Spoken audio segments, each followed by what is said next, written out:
Balance ko po yan, 17 na ngayon.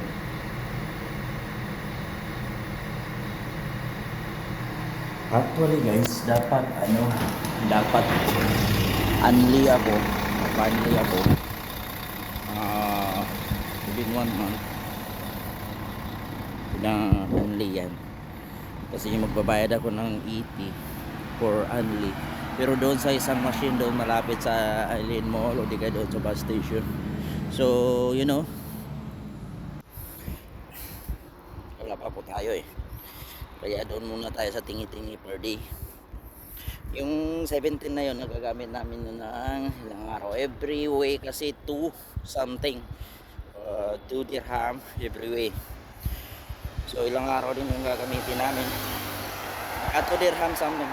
So mga ilang araw magagamit namin yun. Dalawang klase kasi ang bus dito. Yung isa medyo mahal ang bayad.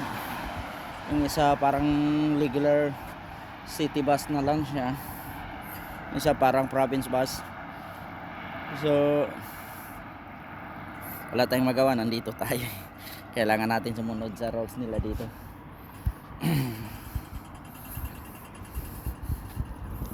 So stoplight nila dito guys, tatawid-tawid ganito. Pero ang pinagtakaan ko, ba't hindi siya continuous or magkaiba?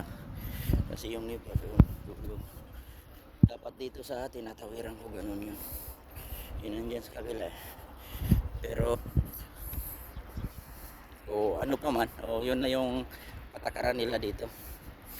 Huwag tayong maging pakialamero. Kasi kadalasan kasi sa tao, pag nakita niya na may kakaiba, marami siyang question.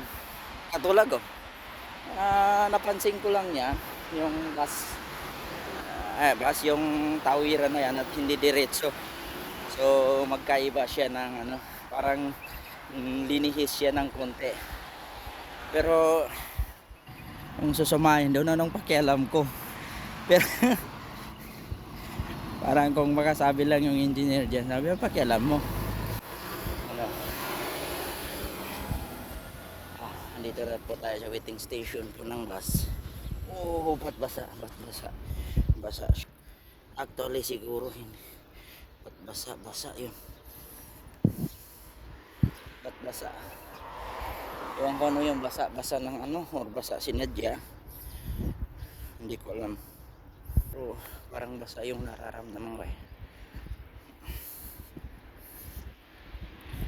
So dito na naman tayo sa opposite side po ito yung bus station na sasakyan natin. So papunta kasi ito doon sa sa kabila. At yan naman po yung bumabiyahe dito na bus, number ng bus. Yan po yung number ng bus na masasakyan natin papunta kung saan. So yan, International Road.